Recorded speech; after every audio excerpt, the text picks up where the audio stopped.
If you treat your motorcycle right, regular oil changes, a little mechanical sympathy, and maybe the occasional loving whisper, it can stick with you for decades. But let's be honest, the engine is doing all the heavy lifting here. It's the heart, soul, and occasional source of panic when that weird noise starts at 6,000 RPM. And while every engine needs love to last, some are just built better from the start. Stronger internals, smarter engineering, and fewer parts held together by hope and zip ties. Now we all know the Japanese Big Four, Honda, Yamaha, Suzuki, and Kawasaki, have all been cranking out rock-solid engines since the dinosaurs roamed the earth. That said, not all motors are created equal. Even with the same brand, one year's engine can be bulletproof while the next one's held together with duct tape and dealer's prayers. So yeah, engine reliability, it's a bit of a mixed bag. Let's sort it out. Now, before I get into things any further, if you've enjoyed this video so far, could you take a second to like the video and subscribe to the channel? Over 98% of viewers watch these videos without subscribing, but it's a huge help to me in growing my channel. Thanks, and let's get back to it. If you've ever read a motorcycle reliability survey, you know how it goes. Some guy with a Harley tattoo says his bike's never broken down, even though it's been in the shop more times than it's been on the road. That's not to say surveys are useless, but let's be real, riders get very attached to their bikes. Ask them how reliable it is, and you're not just questioning the machine, you're insulting their firstborn. Slash Gear ran a survey in 2023, but I wanted to dig deeper into brand loyalty and nostalgia goggles. So I went full Grease Monkey librarian and scoured review after review, forum after forum, to find the engines that actually earn their keep. The first engine on our list is the Honda CB750. Let's rewind to 1969, a time of tie-dye, moon landings, and Honda blowing everyone's minds with the CB750. This bike didn't just raise the bar, it drop-kicked it into the stratosphere.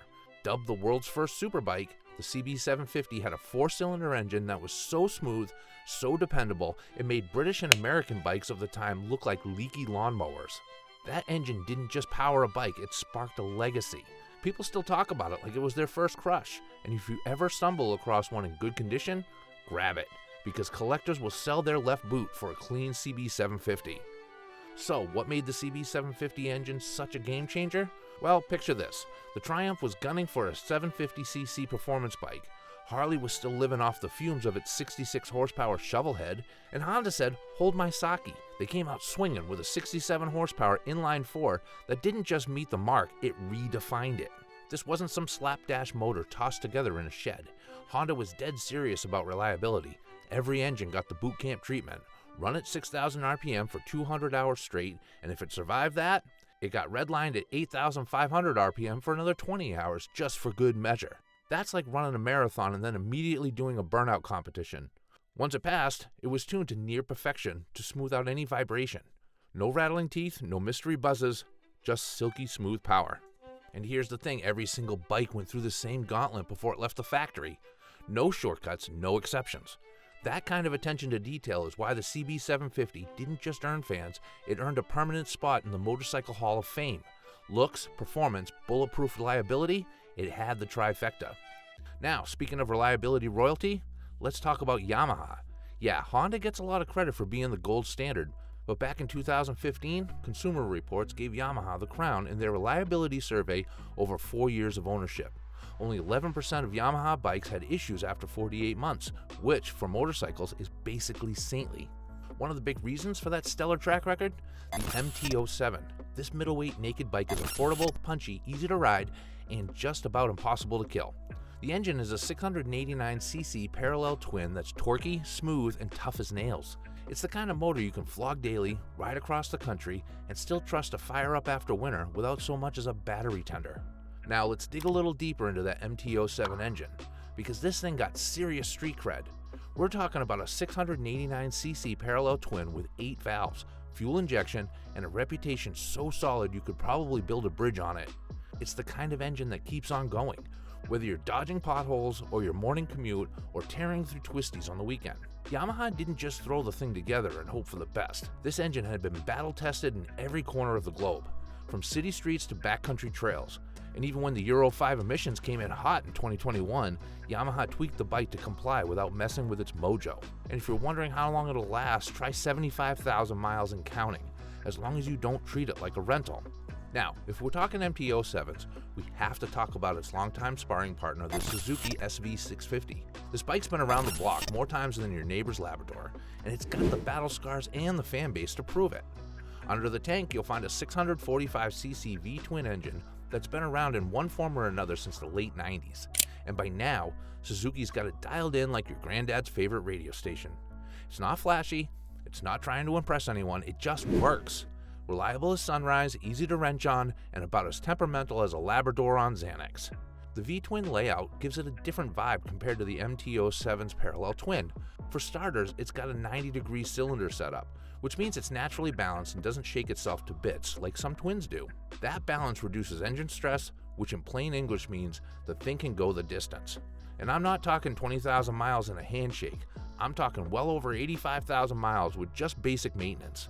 Some lunatics out there have squeezed more than 130,000 miles out of this one, and they still run like a charm.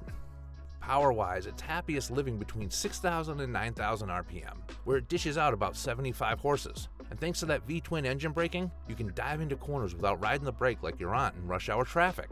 It's light, it's nimble, it's fuel efficient, and it's been a go-to street bike for years for good reason.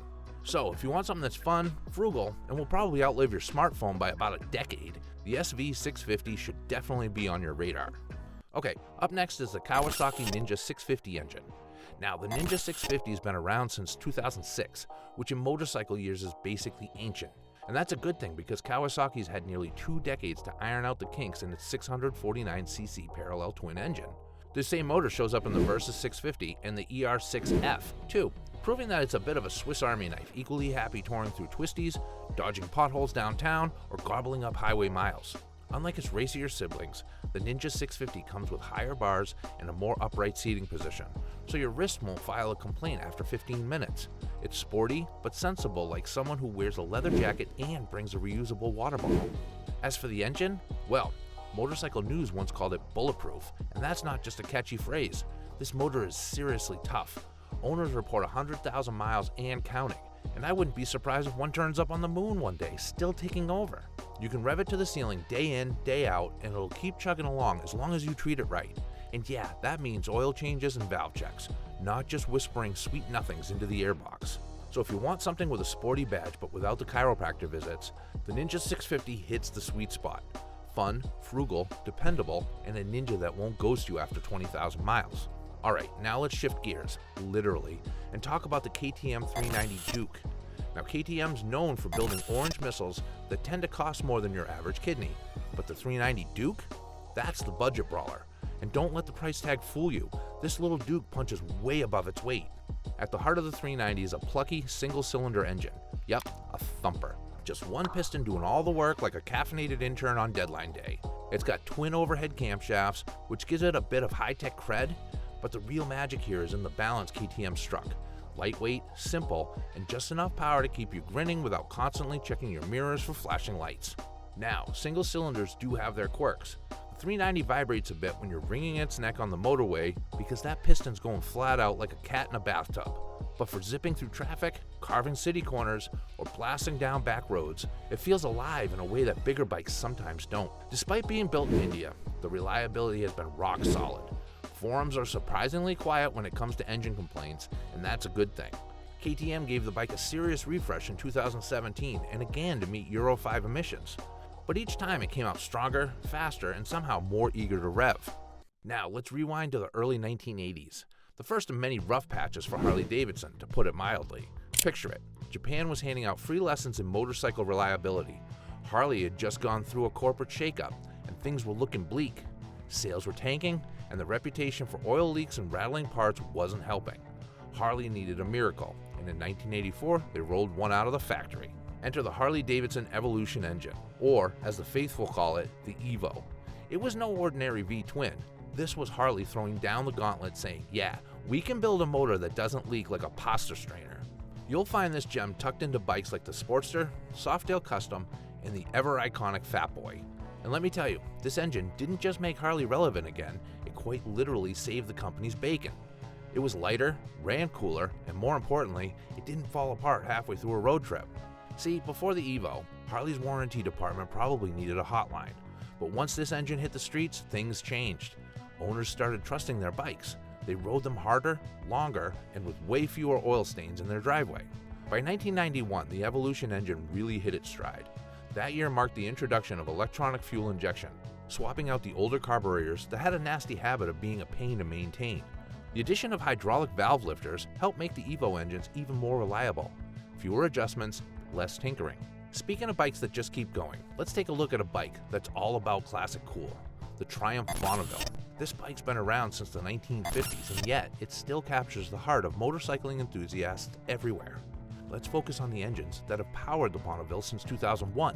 These 865cc parallel twins are a masterpiece of simplicity with just enough modern upgrades to make them a reliable workhorse.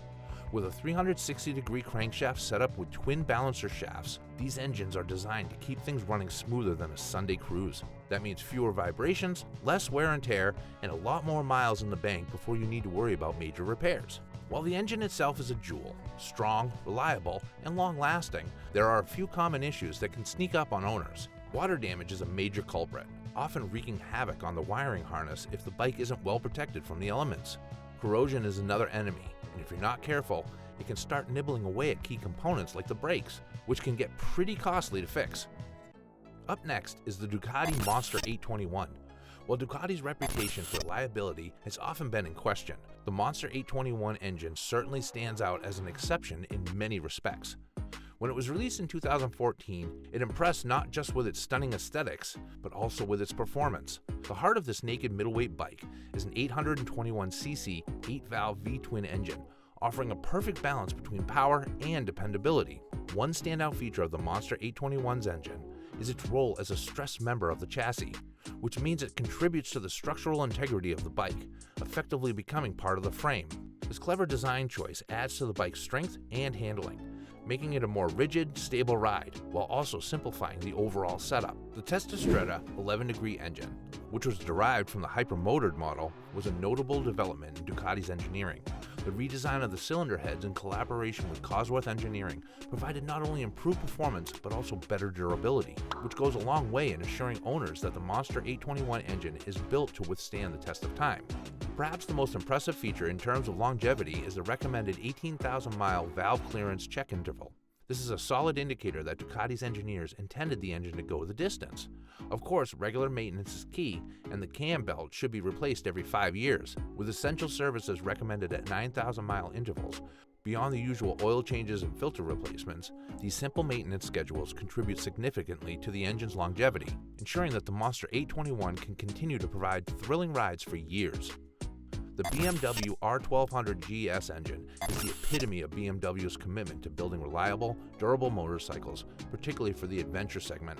Released in 2004 as the successor to the R1150 GS, the R1200 GS quickly earned its reputation as a flagship adventure bike. It featured an 1175cc boxer twin engine that would become iconic in BMW's lineup. This engine configuration, with its distinctive twin-cylinder design laid horizontally, offers not only a unique aesthetic, but also excellent balance and low center of gravity, making it incredibly stable on a variety of terrains. The R1200 GS saw an important upgrade in 2013, which boosted the engine's output from 100 to 125 horsepower, providing more punch while maintaining the bike's well-regarded reliability. This update also helped the R1200 GS remain competitive in the increasingly crowded adventure bike market, where power and versatility are key. Reliability in an adventure bike like the R1200 GS is critical, as owners typically expect their bikes to endure harsh conditions, long rides, and sometimes punishing terrains. Fortunately, the R1200 GS engine is known for its robustness, with many owners reporting their bikes run well past 100,000 miles without needing major repairs. The engine's durability is part of why the R1200 GS maintains high resale values, a sign these bikes hold their worth due to their impressive lifespan. Up next is the Moto Guzzi V7 MK3 engine. This iconic Italian marquee, known for its rich history and distinctive design, created the V7 as a modern retro rival to classic British bikes like the Triumph Bonneville. The V7 MK3, with its transverse 744cc V-twin engine, has become a beloved model for those seeking a reliable and stylish motorcycle. What sets the V7 MK3 apart is its transverse V-twin engine configuration, where each cylinder extends horizontally from the bike, jutting out in front of the rider's knees. This design is as unique as it is functional, offering a low center of gravity and stable handling. The engine itself is relatively low stress, which contributes to its long-term reliability. The V7 Mk3's engine was improved by a 10% power increase over its predecessor, the Mk2, but it still maintains that smooth, dependable performance that Moto Guzzi is known for. Until next time, ride safe, ride fast, and keep chasing the horizon. See you in the next video.